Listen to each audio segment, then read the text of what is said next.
তোমার হাঁস আজকে কতগুলো ডিম পারছে? শই 200। দেখি কয়টা কুটি 200 গুণ তো দেখি। 2 case 3 case 4 case 5 case 6 case 6 কেসে 3 6 18 180। হ্যাঁ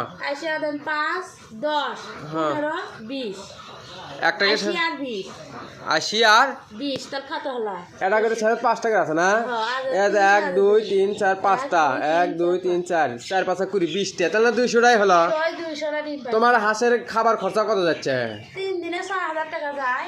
এই 200টা ডিমের দাম কত? 200টা ডিমের দাম আসছে 4000 টাকা। কয় টাকা পিস? 20 টাকা পিস। 20 টাকা পিস। 4000 টাকার ডিম বিক্রি করে। একরা ডিম আসবে 4000 টাকা আসবে। 3 দিনে খাবার খরচা কত যাচ্ছে? 3 দিনে যাচ্ছে 6000 টাকা। তাহলে 3 দিনে ডিম বিক্রি হচ্ছে কত? 3 দিনে হচ্ছে 12000 টাকা। তাহলে 6000 টাকা লাভ থাকতেছে 3 দিনে। হ্যাঁ। তো আপনারা সবাই দোয়া করবেন আমাদের জন্য।